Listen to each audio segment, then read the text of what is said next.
Hey guys, welcome back to the channel. Now, I've got an exciting video to share with you today. It's the multi-persona hypothesis. Did a video on it last year, but since then we've now elevated it. We now use it inside of the Claude Code terminal. We've got prompts as well. So, if you find this video engaging and you want us to share the skills with you or the frameworks with you, just comment MPH in the comment section below. I'll remind you at the end of this video. But what is the multi-persona hypothesis? Now, it's a framework that we've come up with. We use it with all the clients that we work with today. We also consult on it as well and offer it as a module. And essentially, it's less guesswork when going to market into a completely new sector or vertical, or even a vertical you know already. But what it does is it maps all the main individuals or personas or job titles that are relevant to your offering. And it takes out the guesswork, it improves reply rates, and it also shortens the deal cycles. And I guarantee that if you follow the MPH framework. Now, the MPH framework is something we've created here at Prospectology. And like I said, it helps you speed up time, less guesswork, and it gives you a real framework backed by science, backed by research, that helps you find the relevant personas that will say yes to your offering. So, like I said, did a video on this last year.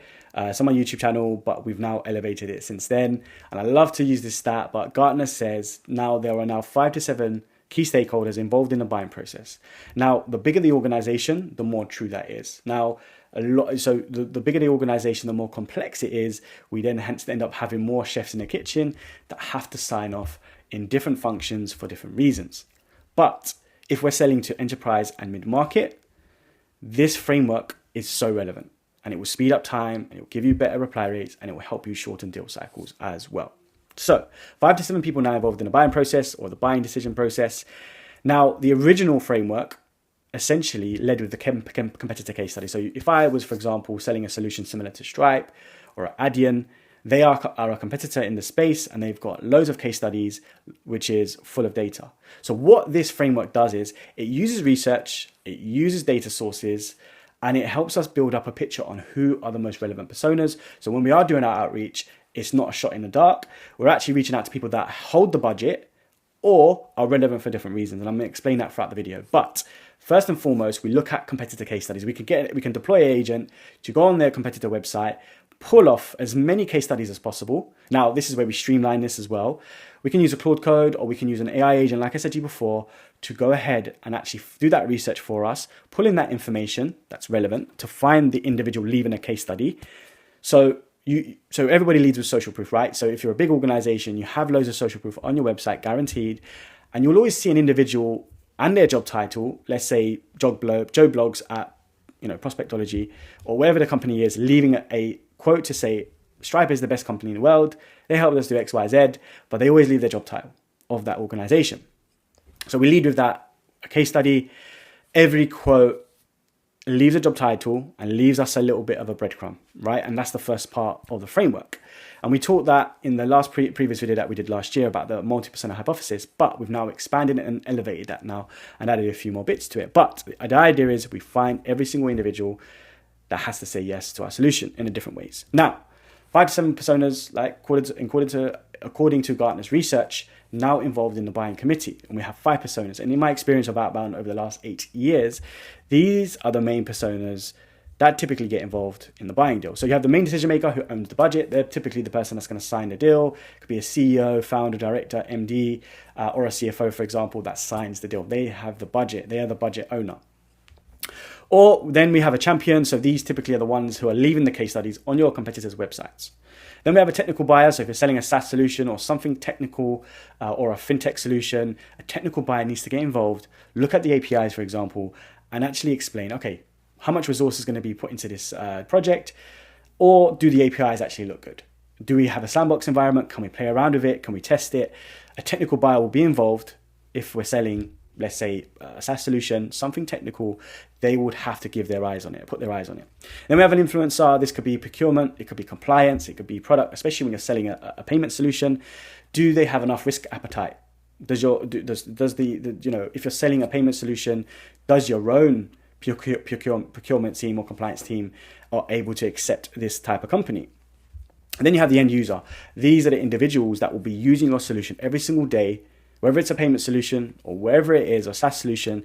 They would have to have their say, see if it's feasible for them to use it. Do they need a little bit of training? Whatever it is, this individual is also a main persona. Now, the reason I've shown you this is because if we're selling to mid-market or enterprise level, all these individuals may have a say on the final decision if they go ahead with your offering or your solution. Now, this is quite important, right, for the MPH framework, because we can then do outreach to all 5 or all 7 personas at the same company, tweaking the messaging slightly, and we're going to talk about KPIs and what their priority or what their daily workload looks like. Now, we've also introduced the job advert situation as well in process, and that's going to make more sense throughout the video. But you have to reach out to all these individuals. Sometimes one might be busy or somebody might not be relevant, but you increase your chances of reply rates. Now, treat them as all 5 individual leads at the same company, absolutely, but we need to also slightly tweak the messaging based on what their daily job looks like. So we run this now all through the terminal. Before we used to do it through Play Agent, inside of Clay, inside of a LLM. Now we do it all inside of the terminal, Claude Code terminal. And what we want to do is we want to tell the AI agent, to go ahead and do the research. Now, I told you Stripe, Adyen, or Go Cardless are really good examples because it's got a lot of case studies. It's just example purposes. What we want to do is we want to go onto a competitor's website, read the case studies, and pinpoint the persona or the job title leaving that case study. So we lead with that.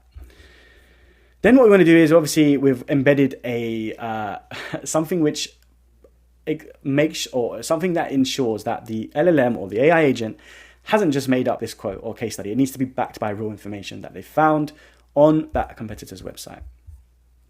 Now, let's talk about job ads. This is where it gets very, very interesting. Let's say, I'm going to show you an example as well, by the way, at the end of what a matrix looks like and some information that we've gathered using the MPH framework.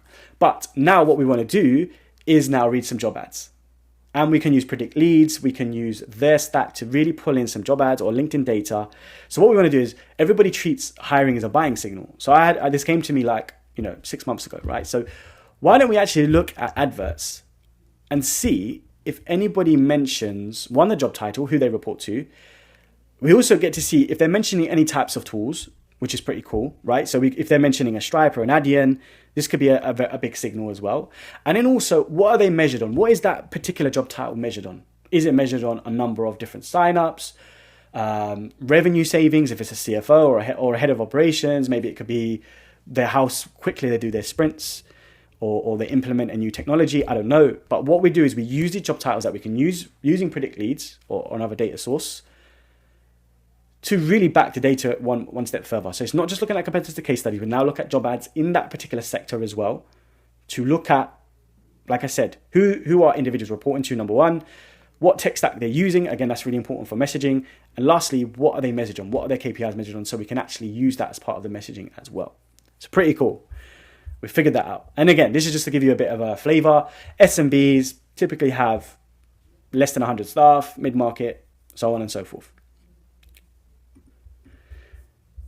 Now, the buying committee could look something like this, right? So it could be the decision makers, head of finance ops. They care about money. They care about cash flow, for example. You have a champion who could be a main persona, or it could be the individual that flies the flag for your solution or your offering internally. So we need to convince that individual. Technical buyer, we understand that. Influencer, end user, right? So one signal could read 5 ways. Again, I won't touch on that in too much detail, but what do we do with all this information? So in a nutshell, we use public evidence, right? As you can see on the screen, we use case studies, we use job ads that's publicly available that we can scrape using a number of different tools. Then what we do is we create a matrix, which I'll show you what that would look like at the end. Then what we want to do is, using all of that information to, one, identify who's the main persona, 2, from the job ads, tech stack, or who they're going to be reporting to, which also reinforces who's the main persona. We then create messaging tailored to each and every single individual that's slightly different. Now, I can't stress this enough. If you're reaching out to enterprise or mid-market, you have to reach out to more than one key stakeholder to increase your reply rates. Very simple. It's the law of averages. Then once we start launching our campaigns, again, we're going one step further now. Once we get some replies and we start to build out a matrix, we start to spot patterns on who are replying more than others, because every organization has a different champion or a different main decision maker or a different end user. It's just the way it is. Then what we do is, once we start to get discovery calls booked in, we can then start to pinpoint who are the main personas, what are the main pain points, and what are they measured on in regards to KPIs. So that's pretty cool. But I would recommend, right, when you do the discovery calls, once you've then got on a call with a main persona or using this framework, is to record that session, right, using a Fathom AI, using a Fireflies, and really, really nail down in your discovery call, of course, what are the main pain points, what are their KPIs measured on, why they picked us over somebody else, or why they were interested in the call. And then we feed that transcript back into the MPH framework. And this will build you out a framework scientifically, backed by research, backed by data, and will help you, give you a guide on who the main personas are. And it will give you less guesswork, higher reply rates, and you will guaranteed, I shouldn't guarantee anything, right? But you will guaranteed have shorter deal cycles. And that is a framework that we implement for our clients. We consult on it as well. Like I said, if you're interested in the framework, we can share it with you kind of high level. If you also want us to implement it for you, right, we can do that for you as well. As a little taster, we can do that for you as well. Now, as you can see, the whole framework start to finish. Again, we just use an open banking example. Where are the buyers named? Case studies, job ads. Don't just use job signals, hiring signals just for your messaging and just to reach out to somebody. Use it for information and data as well. So we figured that out recently and it changed the game for us as well. Look at all the named buyers on the case studies as well in the matrix. Verify it as well. So make sure the AI agent isn't just making something up or hallucinating. Read the job ads, right? So who are decision makers? What are their KPIs measured on, right? We then tier it based on SMB all the way to enterprise. We then build the matrix, which I'm going to show you an example in a second, and then write your sequences, right? So this again alone is just enough to get you going, right? Just to kind of hyper-personalize all the messaging at scale based on all the different 5 personas that I showed you at the start of the video. Like I said, less guessing, you will get 5 to 10% higher reply rates. We have this currently with our clients. They were going from 1%, 2% reply rates via email, via LinkedIn to now 5 to 10% reply rates using this framework. It's so simple. Then we can shorten deal cycles as well. If we find and catch the main decision maker early on into the outbound process, you are more likely to shorten the deal cycle. I guarantee it. There's scenarios where you may find an influencer or an end user. Great, you get through the door that way, but you don't end up getting the main decision maker on that call early on in the discovery stage, which actually therefore leads to a longer deal cycle. And what is the game of sales? It's trying to close a deal as quick as possible to build your pipeline, of course. Now, you can try it for yourself. Like I said, comment MPH in the comment section below. And we're happy to give you the prompts, some skills. We can give you a guide on it as well if you're interested. Or if you want us to implement it for you, just, again, send me a message. You can also LinkedIn message me as well, connect with me as well. But it would look something like this. I'm going to show you an example now. So as you can see in our Claude Code terminal, I quickly ran a MPH framework inside of our terminal. And it would just look something like this, right? And it's essentially building up a matrix, as you can see on the screen, of the buying roles, the champions, the decision makers, and we look at job ads as well. So this is rich information. This is kind of a high level view of how we've done it. We can see that we found 748 case studies. You can see that we found decision makers, champions, and we've got lots of information. We've also got individuals on here as well. And really, just overall, it's just really good data to confirm, right? Who are the main decision makers? What are their KPIs based on, right? And this will help with the messaging, and you will get better reply rates, like I said to you before. So this was kind of introduction to it. We consult this with some of the clients that we work with today.